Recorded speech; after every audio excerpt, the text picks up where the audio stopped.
Osiris. Under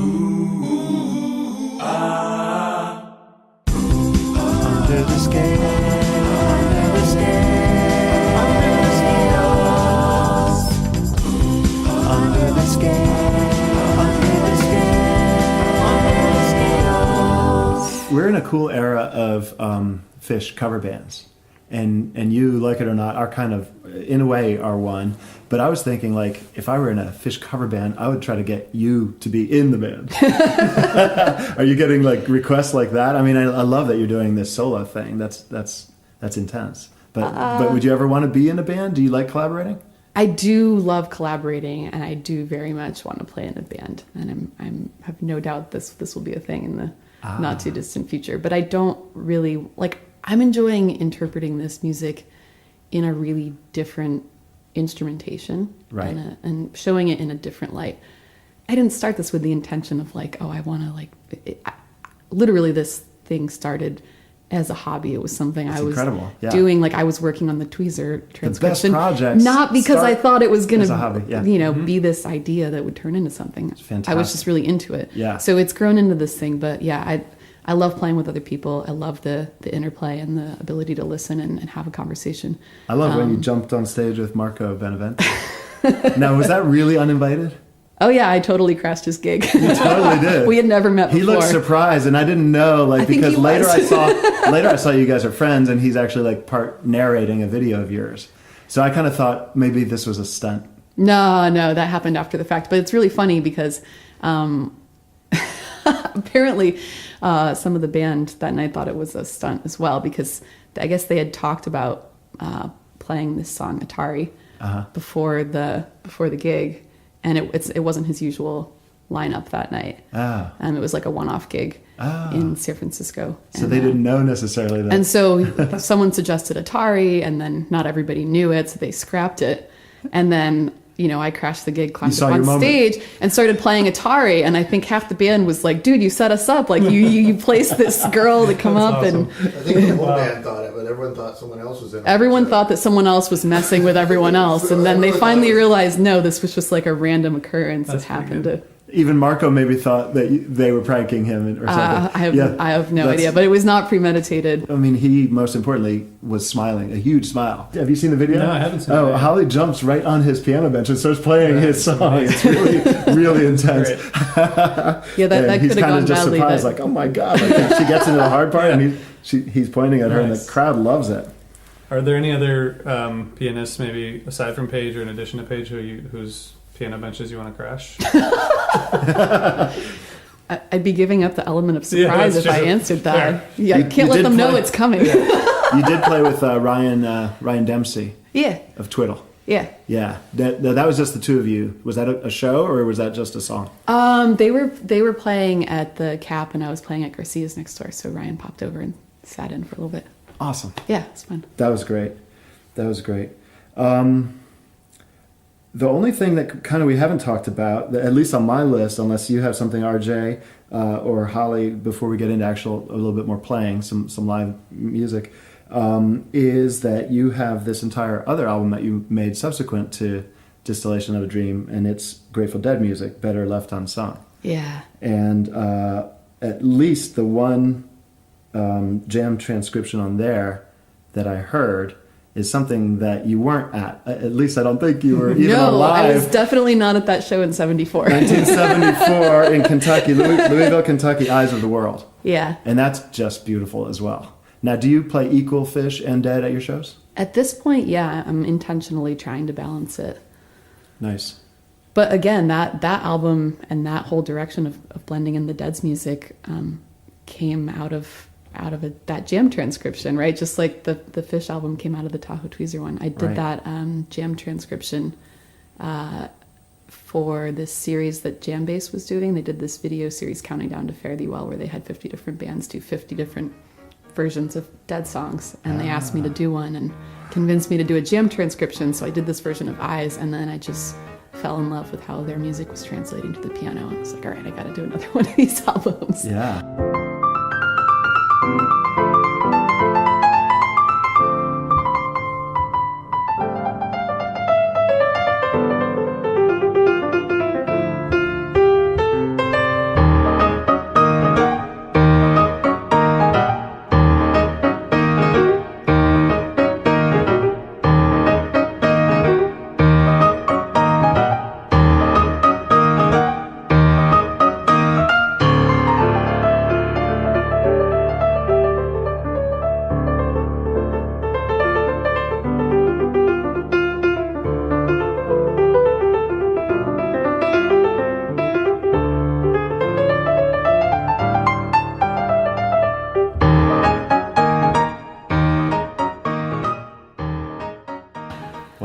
is it more? Well, actually, you already talked about kind of how it's like a theme that you're hearing. It's not necessarily individual musicians that you're distilling into your piece. I was going to say with a larger number of people on stage or in the band, is that more or less complex? But I guess the question doesn't really even apply. It's just different. I mean, sometimes I feel like I have more elements to choose from, but I'm not trying to play all the notes. Right. I'm trying to listen to like the character and the like trajectory of the piece of music and try to capture, what's being said underneath all the ways that it's being said, if that makes sense. It was interesting that I saw a lot of the Dead stuff that you put, at least on the album, was all Garcia Hunter and a Phil. I think Unbroken Chain is Phil, right? Yeah. There's some weird songs on there. Cassidy's on there. Cassidy's on there. Yep. Do the Garcia Hunter compositions like draw you in some other way? I ask as a unabashed Bobby fan. So I'm just curious because there was some representation, but it seemed like the Garcia Hunter stuff really was the bulk of it. Yeah, and it's funny because that's what ended up on the album, but the stuff that I've been playing lately, there's been more and more Bobby stuff, and actually it's really deepened my appreciation for him, both in some of the songwriting. Like I Lost Sailor and Saint got scrapped from the album, unfortunately, because Dark Star turned into like a 20-minute beast, and I had to like make room, right. Which I feel like was an acceptable compromise. Yeah, makes sense. But what else did I learn recently that was a Bobby song? Sage and Spirit. Yeah, Sage and Spirit. I just did. It's like Nice. the changes in that are amazing. And then in some of the improv that I've been dissecting, there's like, there's always one note or one moment that's like the hinge piece, right? That then sends the gem off in a new direction, whether it's a new key or a new theme or new whatever. And you can always like listen to it further and further until you're like, that was the note. That one is what made everyone else do what they did, that then sent it off, right? And I've listened to a couple different things where I've been like, I always thought that it was Garcia. And it wasn't. It was Bob. And I'm like, man, I just keep realizing the genius in there, know? Like, and I didn't realize that he was the one sending it off in that direction until I was, writing down each note. And Awesome. so Score one for Team Bobby. yeah, I mean, it wasn't an intentional balancing act at all. It's just kind of what ended up on the album. Yeah, I was just curious. That was one thing that stuck out. But the I have 3-month-old twins, and one of them's named Cassidy. The girl's named Cassidy. Nice. So my wife and I have been listening to that a lot, and it's really awesome. What you were saying earlier, Jeffrey, about the interpretation of the song, I guess, leaving without the lyrics, just it's a much more like emotionally powerful version than even any Dead version. And I don't know if it's just because of the absence of Yeah, it's like lyrics sensory and that. deprivation. I recently floated, and you find your mind going to these incredible places. Lyric deprivation it turns out to be a powerful tool. I love how we're sitting here with you, lyricist. It's all right. and I like- don't feel. I already told you. I don't The feel end I of got the lyrics. short. I didn't get the short end of the stick because I'm involved in some of those melodies, and I feel that the lyrics float on the melody, and the melodies are still there very much so. Yeah. And you even like we even talked about before, you enunciate the words. Yeah. The words. I mean, it's you not just gotta the still note. hear 'em. You're Yeah. you're doing the syllables. Yeah, and I'm feeling like the meaning behind them too. Yeah. Like, Right. One of the more strange things, and maybe Holly should say it, not me, oh, but this could go so many directions. so you mentioned that people singing, and for the most part, people don't sing. Except there's a couple spots where people, for some reason, sing. And one of the lines that people sing is the little Jimmy's off to camp line. Little As Jim- if Little Jimmy's it's like off to- this really poignant Yeah. moment, but like for whatever reason, that line every gets time. sung way more than almost any other Little line. Jimmy's off to it's camp. just Every like time. one of There's those- something triumphant about it. Yeah, there's something triumphant about it. It's just like such a random line. And it's so funny too because there's no singing all night, and like the venue staff who don't know Phish and stuff, and they're all just like, all of a sudden the crowd's just like, little Jimmy's up to camp. And you just look around in the venue staff, so I was like, what the hell just happened? It's Right great. then, that staff is doing note to self. I never need to listen to Phish. Yeah, because that's the only line people are singing. Anyways, I always found that very odd that that's the line that people just love to sing. Yeah. So Yeah. anyways, that was my It's great. 2 cents contribution there. Well, Jimmy makes an appearance in other Phish songs. I'm just going to leave that out there. Thank you.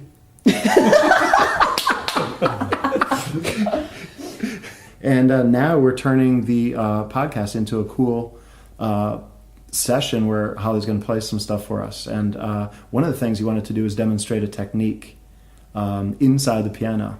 So Holly and Jeffrey dissected my piano, exposing the strings, the innards. We're actually just removing pieces from it one by one, and then we're going to reassemble it in the back of our car and see if Tom notices that we've taken the piano with us. That's kind of how you transcribe your jams. You figured out the secret. Way to go! All right, so I want to talk about. I want you to play.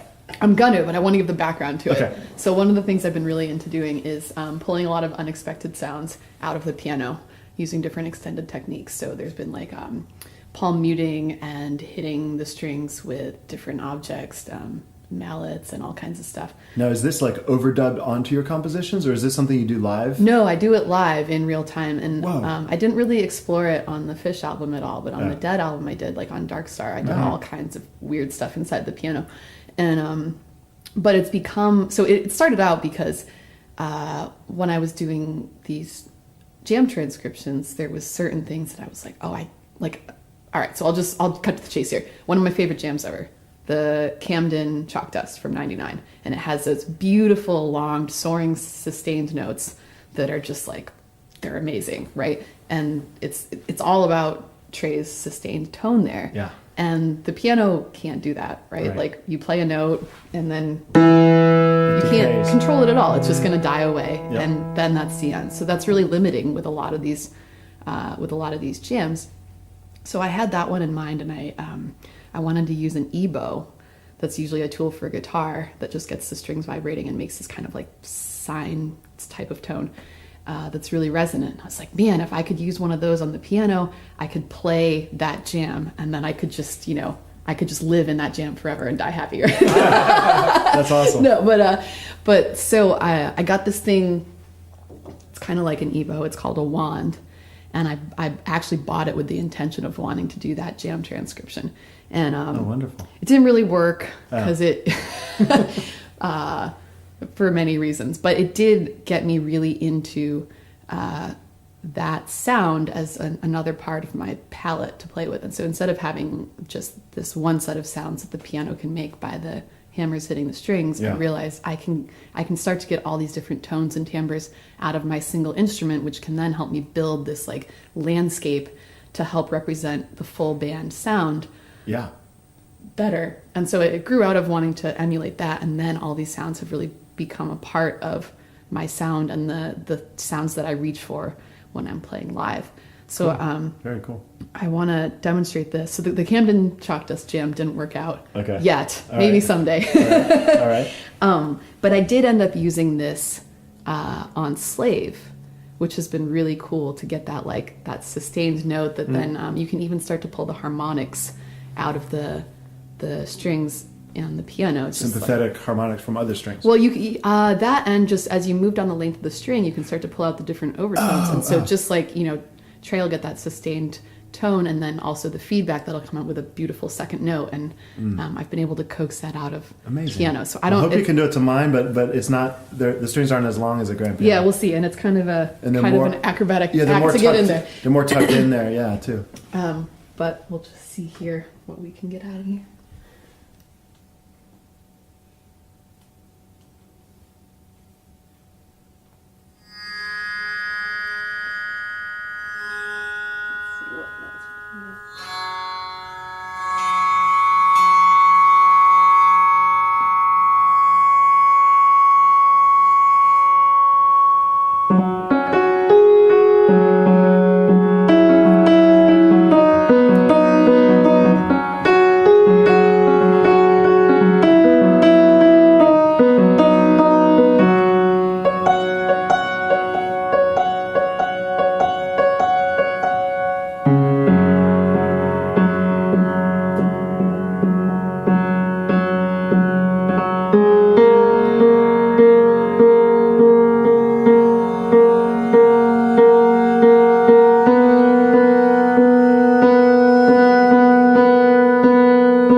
different on every piano, but That is amazing. it unlocks this whole. My piano's other- never made that sound. That's so cool. So now, so that's electronic, magnetically vibrating the string? Yeah, so it never actually touches the strings. It just uses magnets to start to get them vibrating, and it's cool. Like if does you it do it do on one a grand string or all piano- three of them next to each other? Usually just one. You can Oh. kind of move it around, Oh. but generally I'll just kind of aim for the center string, and yeah, it's cool if you do it on a grand piano when you really can.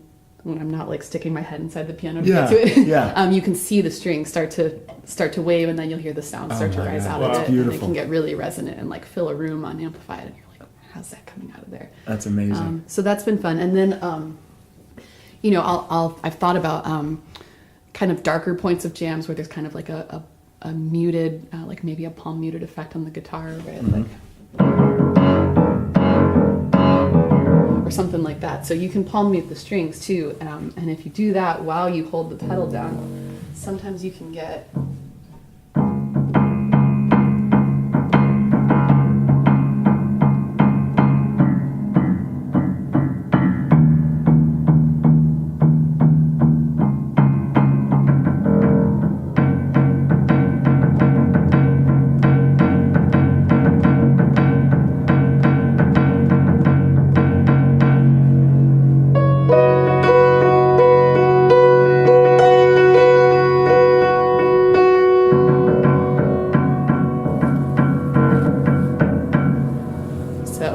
It's just like trying to find more colors to play with, basically. That's really, really cool. Now, I've noticed you can appear on stage with like a Nord keyboard or it looks like an electric grand of some kind. I have a Yamaha CP4 stage piano that I travel with. So that's your partner in crime that you want to be on stage with. The real- I always would prefer to play an acoustic piano. Okay. Always, because all of this stuff inside the piano is absent on Right. a keyboard. Right. But you know, you can't bring one of those into every room. So Right. I just try to work with the tools in front of me, and then sometimes I'll play gigs where there'll be like a 120-year-old upright piano in the venue. Which, if the action is kind of shout or some things are funkier, it's not going to hold a tune if it's played really hard for 3 hours. I can't use it for everything, but I'll play the keyboard for the things that the keyboard is really good at, for the cleaner stuff where the action will be reliable and I can do things and know how the instrument will react. Right. And then I'll get inside the piano, like basically just play to the instrument's strengths and try to use it for what it's really going to do well at. Right. And then that opened up this world where I could play both of them at once and have this two different textures and colors and kind of go back and forth between them. And even if they're not perfectly in tune with each other, then you start to get these weird sounds. It's the same note from two different tones crosses over and kind of has this waver to it. So, but you always choose a piano patch on your electronic keyboard. You're always sort of doing a grand piano. Yeah, for this context. Okay. Right? I mean, this whole thing is like solo piano interpretations of Are you also a Phish and the good Dead. rock keyboardist? Like, can you play a I clav? love playing other styles. Absolutely. And can you do the clav wah wah? Like, Yeah. And can you do a Hammond organ and know all the draw bars? Yeah, and all yeah. That? Yeah? Yeah. I don't know how people learn that stuff. I don't know. It's definitely not the same instrument. That's No, for sure. right. It was. I was going to say, like, a good Definitely. pianist isn't necessarily a good rock keyboardist. No, and with a Hammond especially, like Oh, yeah. the technique and the touch are so different. You can sound really cheesy, really fast on a Hammond, because that's like, like you can sound like hockey rink sound, not like cool rock sound if you get it wrong. So we talked about Chicago Wedge. Yeah, let's see. And then Jeffrey mentioned Squirmy Coil, which is another favorite of mine. And you mentioned I don't know if you want to go back and put those in, but you mentioned Taste and Talk and Waste. I don't know if you want to do Talk, like Taste, one of Waste. those or Talk, taste, waste. because you're probably gonna go back and drop some in, right? I can drop them in as well. If you Yeah, I want think to. it'd probably be good if they're That's fine. broken up with some music Yep. selections. Yep. Did you want to also? He mentioned the Tweezer. Do you want to play just a little bit of the other Tweezer too, because it's a 92 piece? Like it's actually Oh, like I feel like I would love to talk and about that would be a that. good A/B because then That's- you can play that because she did Okay. she transcribed a section of the Eureka Tweezer from '92, which is the Oh, yeah. earliest Yeah. piece So- she's done. yeah, it's a my- tweezer, Oh. so it kind of goes in with what you were talking about. A friend of mine told me that I needed to do this one, and I was like, I don't do early 90s Phish. Like, I love it, but it doesn't work on the piano. It's so dissonant in tension and release, and like it's not going to work on my instrument. He's like, just listen to it. So I listened and was like, how has this been flying under my radar? It's amazing. So let's see if I can pull this up real quick. For the podcast audience, here it is.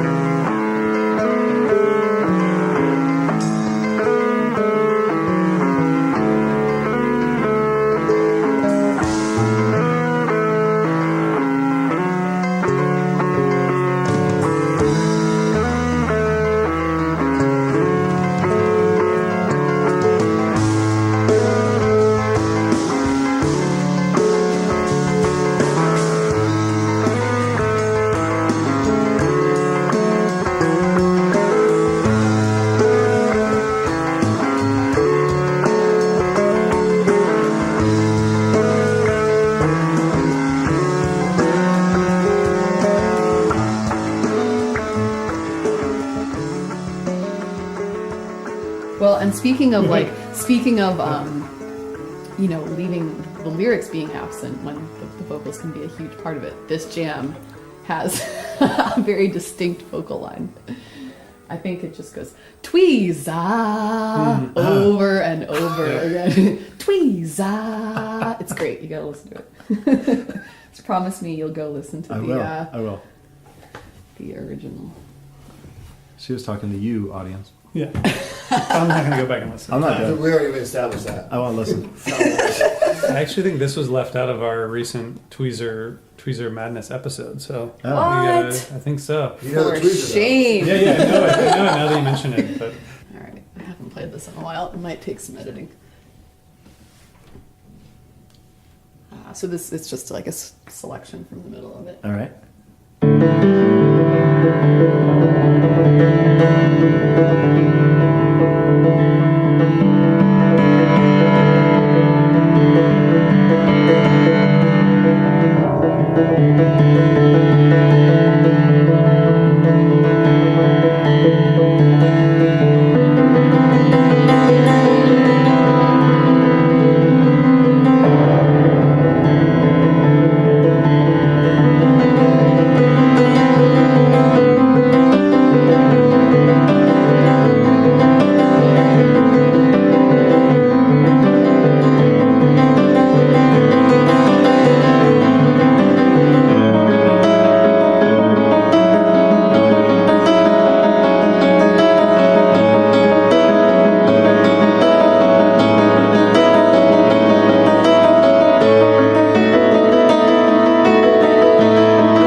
That is beautiful. Yeah. Oh my Let's god. see if we can get to the. I don't know if I'll be able to cut to the right spot.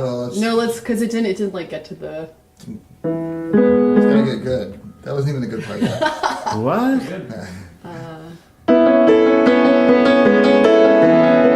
Okay, here we go.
Oh my God, that was just so beautiful. I really will go back and listen to that one. You should. It's That really one's good. It has this amazing. awesome, super dissonant buildup with all the chromatic stuff, and then it breaks forth into the That was incredible. You know what I found missing? So normally, like as you and RJ, possibly Jeffrey, I'm not sure how many shows you've seen, my friend. When you're there in the moment, you can kind of, if you've been to a lot of shows, kind of tell who's leading it, and you know who's listening, who's leading, and then sometimes the baton is passed. I love seeing the interaction and how things evolve. That's all missing. I don't have my reference points, which is kind of cool. I'm sort of set adrift, which is amazing. And that is just, to me, that's just a beautiful piano piece. You know, I now have to go back and see what happened at that moment. Yeah, it's incredible. I'll agree with you that it's beautiful. I can't take any credit for it. It's like the skeleton of what they created. Oh no, but it's you were able to. It's such a cool Your piece of music. transcription is a huge part of that. No question. There's no way that. I mean, I can't. I was even thinking was that Trey doing that, or is she doing a page piece? You know what I mean? Yeah. I couldn't figure it out. I don't need to figure it out. It was just. No, you do need to go back and listen to it. It's a really good jam. You got to hear it.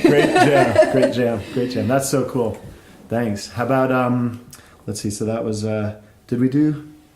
That's the Eureka Tweezer. Do you want to do part of the Wedge? We talked about the Wedge. Yeah, we could A/B that, or like part of. Or that could be the one that I do from the album. Yeah. Sure. From the album.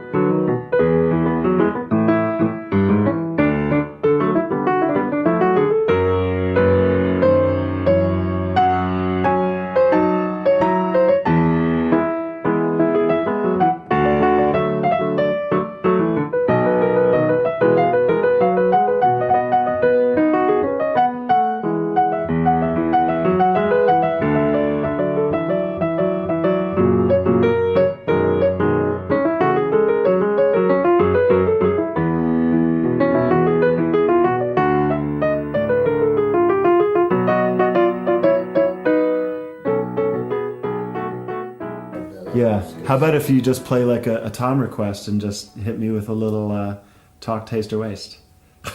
I love playing Taste. I'll play Taste She'll all play day. Taste all day. I really love all of those. And like you mentioned, Taste and Sleep are two of your favorites. I was Yes. so stoked to get to record those because I love both the songs. And they don't get played live very much. But they're right. just beautiful. Driver's beautiful songs. another one. Same era. Have you figured that one out yet? No. That's one that Driver's You fun. played Driver? Have I? Yeah, you used to play it. You still play it now. I don't think I ever played it. You did. I would want to sing the words every time. Yeah. That one needs the words, right? Doesn't it? Maybe. I don't know. Maybe it doesn't. No, you played Driver. Now I gotta look it up. I don't think so. One that I can pretty much be sure that you didn't play ever is Buffalo Bill. I definitely haven't. And I'm not requesting it either. I was trying to think. I was like, what key is it in? I don't know what key it's in. I think you nailed It it. sounded pretty close. That sounded great. Looking for We hours. played Name That Tune. Yeah. All right. RJ will Holly win. plays Stump Tom on his own song. Let's try it. RJ will win. I don't know Jeffrey's ability, but RJ will beat me anytime. Go ahead. Name the tune. Go. Oh, I don't know. Just a couple. I'm terrible at this. She'll Okay. pick Dude of Life compositions. Now those I'll get. I'm like an expert at Steve. All right. I was trying to reach back. Carla's been trying to get me to learn Leprechaun, and I was like, man, I wish I could break that out right now. Oh my god. I wouldn't have come up with No, that. that'd be hard. Yeah. Yeah, this one was this is one of my favorite ones to play though. All right. We're not doing Name That Tune. This is taste. We're doing Play Tom's Favorites. Okay, thank you. I like that game too.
Wow, Holly, that's fantastic. I hear clapping from the other room. The neighboring theater is clapping. You guys owe it to yourself to listen to Holly's music, and at hollybowling.com you can catch her tour. This is going to come out after the show that I see, so there's no point in announcing the Philadelphia show I'm going to.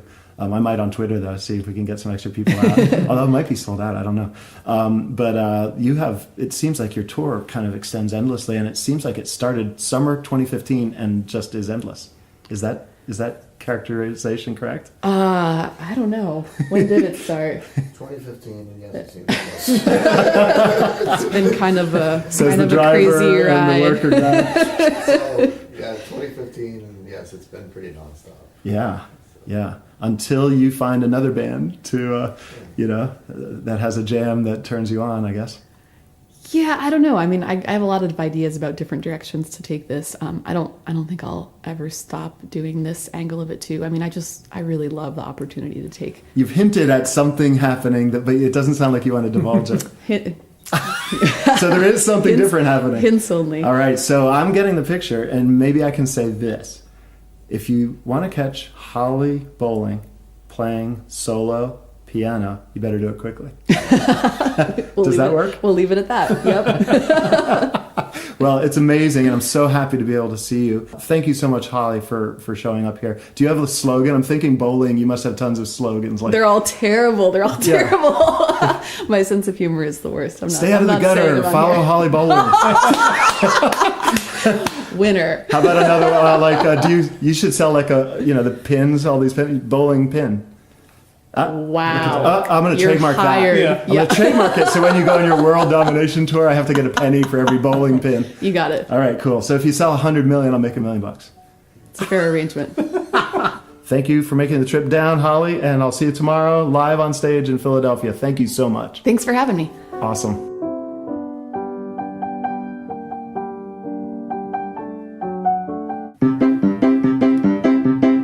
New from Holly Bowling. And Tom Marshall. Bowling pins. Available now for only $9.99. Call today. And remember, Stay out of the gutter. See Holly Bowling.